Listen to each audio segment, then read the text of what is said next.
Will you pray with me? Holy God, may the words I speak and all of our meditations be pleasing in your sight, and may they bring us closer to you in our thoughts, our words, and in our daily living. Amen. I don't know how many of you have watched the relatively recent TV series, The Good Place.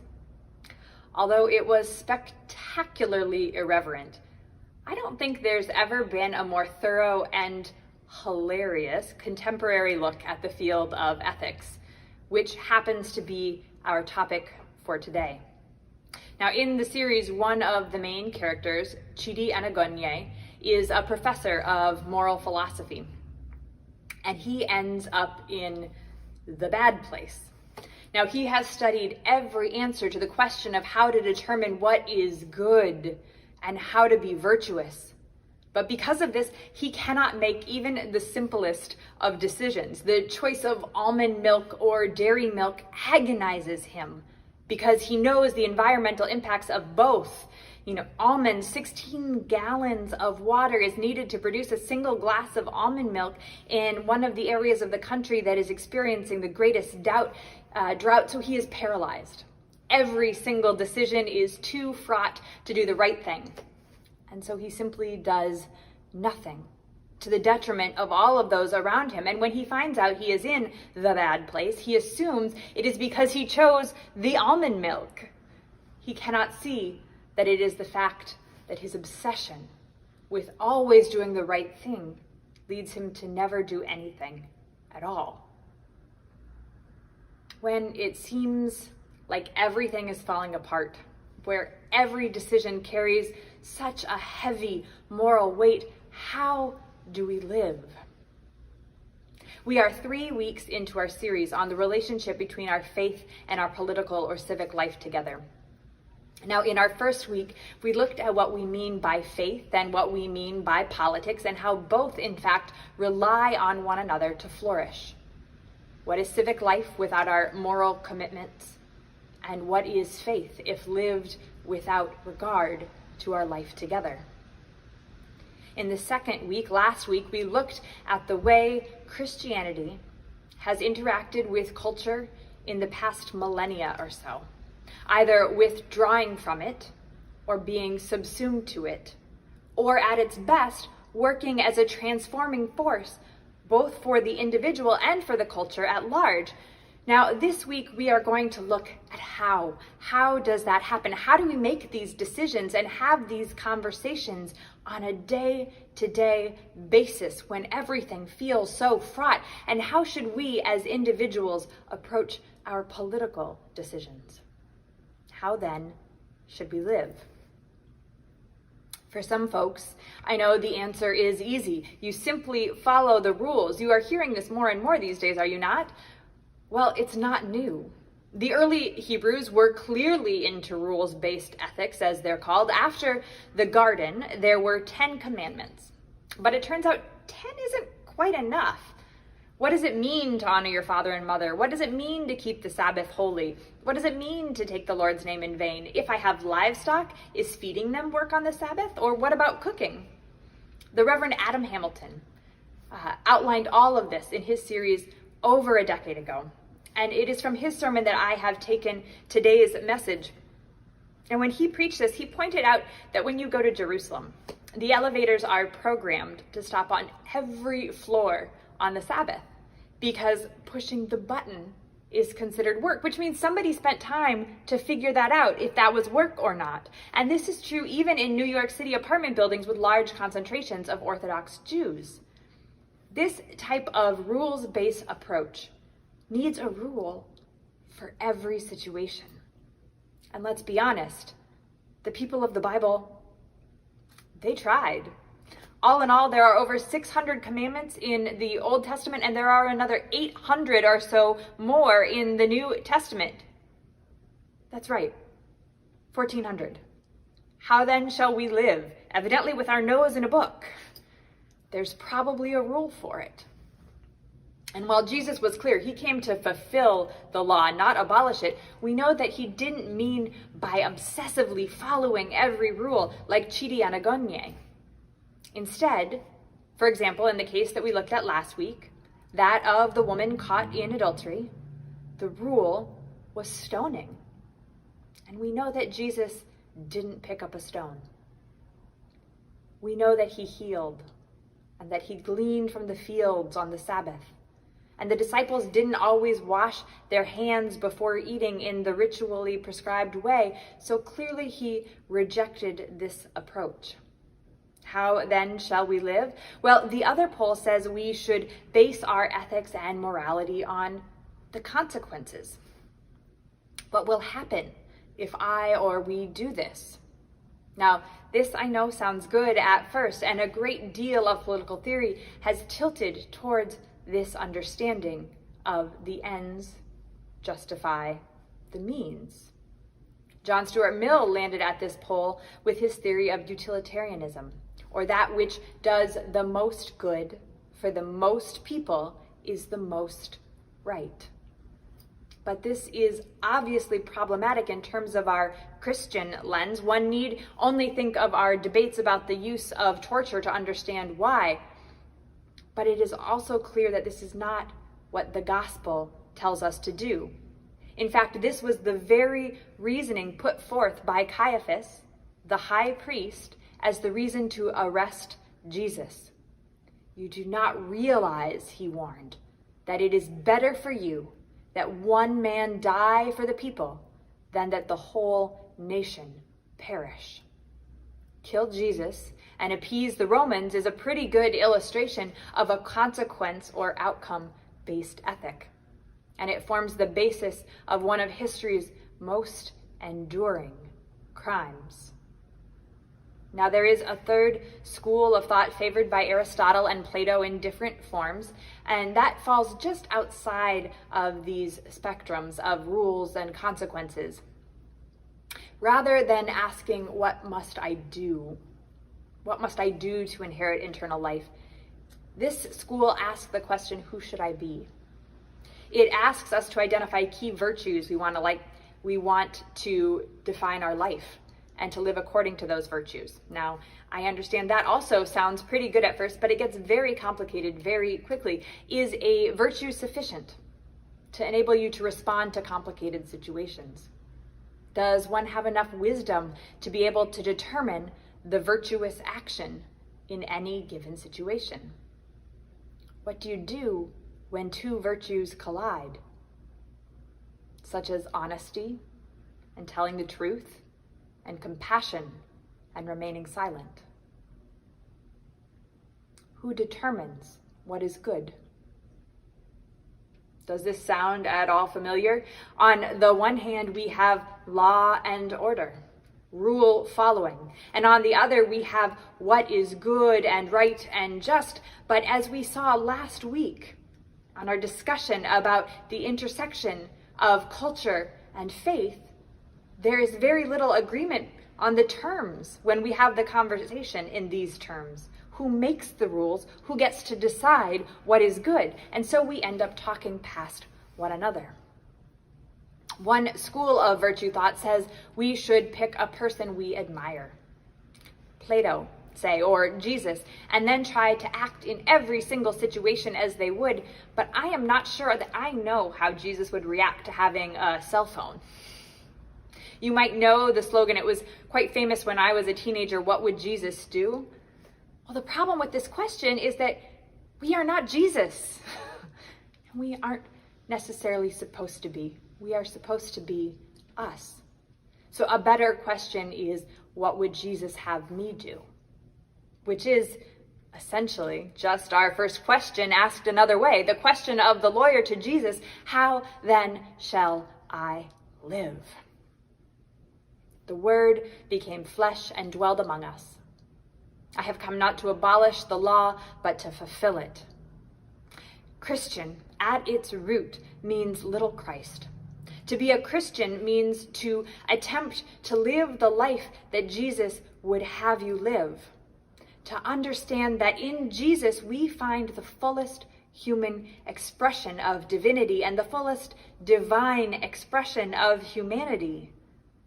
The human, fully united with oneself and with creation and with God. If the Bible is an inspired book translated by people attempting to capture the interaction of humanity with God, in Jesus we have the direct testimony. Right and wrong, then, the central ethical principle we have for determining how we ought to live is in that fullest expression of human divinity, Jesus. To be a Christian, then, means to understand Jesus this way, and in that understanding, what some would call acceptance, find yourself transformed in wholeness by the work of the Spirit. Then we are to live as a transformed people, followers of the way of Jesus, the loved and loving, whole and whole-making, united and uniting people. Now here, the Reverend Hamilton in his sermon went for the big guns. Addressing his congregation, he said that many were willing to pray every morning, say they wanted to follow Jesus, but very few live that way, either in their individual lives or in the way they think about the bigger issues. We trade in columnists and experts, he said, not Jesus. How many of you have heard or thought, he continues, I don't mind Jesus so much, it's the Christians I don't like. Now, if you're thinking, well, that's why I attend services in a quiet little New England congregation, we aren't those kinds of Christians. Well, we're not all that different, are we? A recent course I was lucky enough to take on church vitality looked at tens of thousands of congregations across the world from dozens of denominations. Churches are healthy and growing if they have 7 characteristics. Often, denominations and regions share similar strengths and similar weaknesses or growth areas, and liberal New England congregations, for example, tend to have the same characteristic most often missing, and that's passionate spirituality, which defined in this for this survey meant making decisions about our lives means we go to our faith. When we make decisions about our lives, we don't go to Jesus or our faith. We don't go to our central moral commitments. What would it look like if we were to truly live as Jesus wanted us to live? How would we even determine that? Teacher, what must I do? How then shall I live? Jesus, like many other rabbis at the time, summed up all the laws and the prophets with a 2-part rule, one which I hope you are beginning to know by heart, and if you aren't, it's worth thinking about. Love the Lord, he said. Love the Lord your God with all your heart and soul and strength, and love your neighbor as yourself. Love, in this case both a virtue and a duty, all at once. The first commandment is to love God, of course. Now, Hamilton breaks this down into 2 questions. The first question we must ask ourselves in every interaction or action or policy is, does this reflect my love of God? Does this action honor God? If you have a hard time imagining that, think about it this way. If I were to do this or support this or say this, would it be an act that loves and honors the creator of all that is, or creation itself? The second question is this loving? What is the loving thing to do? With my business? With this government policy? With my employees? My boss? My spouse? Will this thing I'm about to do honor God, and is it loving? Now, the other way Jesus phrased it is perhaps more familiar. In everything, do to others as you would have them do to you. from the book of Matthew chapter 7, the golden rule.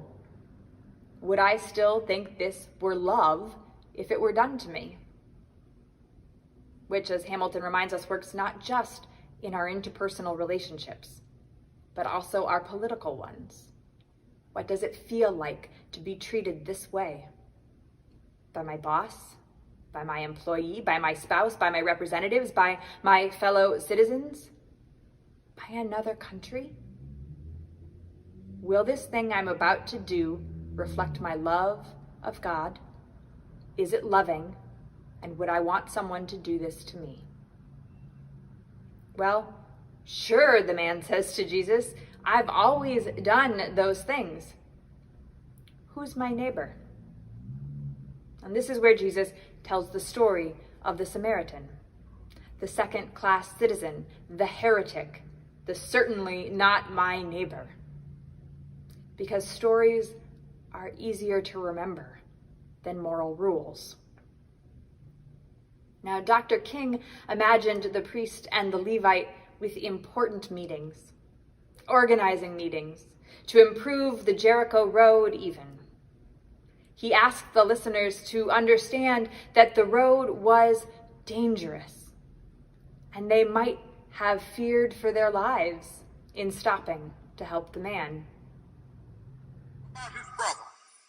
Now, you know, we use our imagination a great deal to try to determine why the priest and the Levite didn't stop. The times we say they were busy going to a church meeting, an ecclesiastical gathering, and they had to get on down to Jerusalem so they wouldn't be late for their meeting. At other times, we would speculate that there was a religious law that one who was engaged in religious ceremonials was not to touch a human body 24 hours before the ceremony.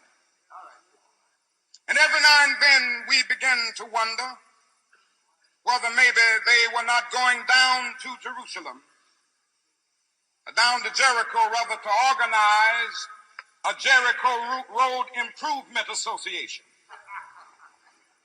That's a possibility. Maybe they felt that it was better to deal with the problem from the causal root rather than to get bogged down with an individual effect. But I'm going to tell you what my imagination tells me. It's possible that those men were afraid. You see, the Jericho Road is a dangerous road. I remember when Mrs. King and I were first in Jerusalem. We rented a car and drove from Jerusalem down to Jericho. And as soon as we got on that road, I said to my wife, I can see why Jesus used this as the setting for his parable. It's a winding, meandering road. It's really conducive for ambushing. You start out in Jerusalem, which is about 1,200 miles, or rather 1,200 feet above sea level. And by the time you get down to Jericho, 15 or 20 minutes later, you're about 2,200 feet below sea level. That's a dangerous road. In the days of Jesus, it came to be known as the bloody paths. You know, it's possible that the priest and the Levite looked over that man on the ground and wondered if the robbers were still around. Or it's possible that they felt that the man on the ground was merely faking. And he was acting like he had been robbed and hurt in order to seize them over there, lure them there for quick and easy seizure. And so the first question that the priest asked, the first question that the Levite asked was, if I stop to help this man, what will happen to me? But then the Good Samaritan came by, and he reversed the question. If I do not stop to help this man, what will happen to him? That's the question before you tonight. Not if I stop to help the sanitation workers, what will happen to my job? Not if I stop to help the sanitation workers? What will happen to all of the hours that I usually spend in my office every day and every week as a pastor? The question is not if I stop to help this man in need, what will happen to me? The question is, if I do not stop to help the sanitation workers, what will happen to them? That's the question. He goes back to the scriptural rules they would have had to follow, not participating in any rituals or sacrifices for as much as 7 days. Others have added to this understanding that you would have had to walk 20 plus miles along a dangerous road because the man needed your ride. You would have had to pay at least $500 in today's money at the outset, and probably as much on the return. So you're out $1,000. You have to cancel everything for a week, including all the good meetings you're going to have about improving the Jericho Road. Well, you have to walk 23 hard, dusty miles, and all of this is a risk because the man who needs help could actually be a thief lying in wait. Would you really stop? This then is the final question. The final way we must interrogate our individual and corporate actions and decisions. Not if I stop, what's going to happen to me, but as the Reverend Dr. Martin Luther King put it, if I don't, what's going to happen to him? This is the ethic through which we evaluate the ethic of love. Love for whom? Not for ourselves, but for the ones Jesus and the scriptures continually name as being on the forefront of God's minds. The lost, the vulnerable, the orphan, and the widow. What will happen to those 1,300 children of God? What will happen to the sanitation workers if I do not stop? He asked. If I do not stop, what will happen to the students? If I do not act, what will happen to the addicted? What will happen to disadvantaged children if we don't stop? If we do not address this, what will happen to the incarcerated? If we do not address this, what will happen to the homeless? If we do not stop and address this, what happens to the working poor? You can fill in the blank when it comes to the issue. How then shall we live? Will this thing I'm about to do reflect my love of God? Is it loving? Would it be loving if it happened to me? And if I don't stop, what will happen to them? Now, perhaps you know that exhausted and sick Dr. King almost didn't preach that night. He almost didn't give his I have been to the mountaintop sermon. Almost didn't proclaim to the world that, like anybody, I would like to live a long life, he said. Longevity had its place. But, he spoke, I am not concerned about that now.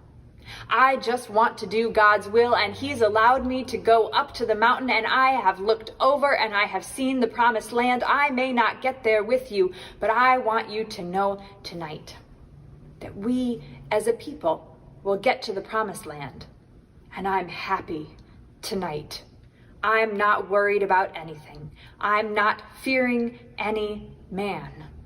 Mine eyes have seen the glory of the coming of the Lord. His final and prophetic words. And only because he stopped to ask, if I don't stop, what is going to happen to them? Imagine if he hadn't stopped to ask himself that question. And now, friends, imagine if we do. Thanks be to God.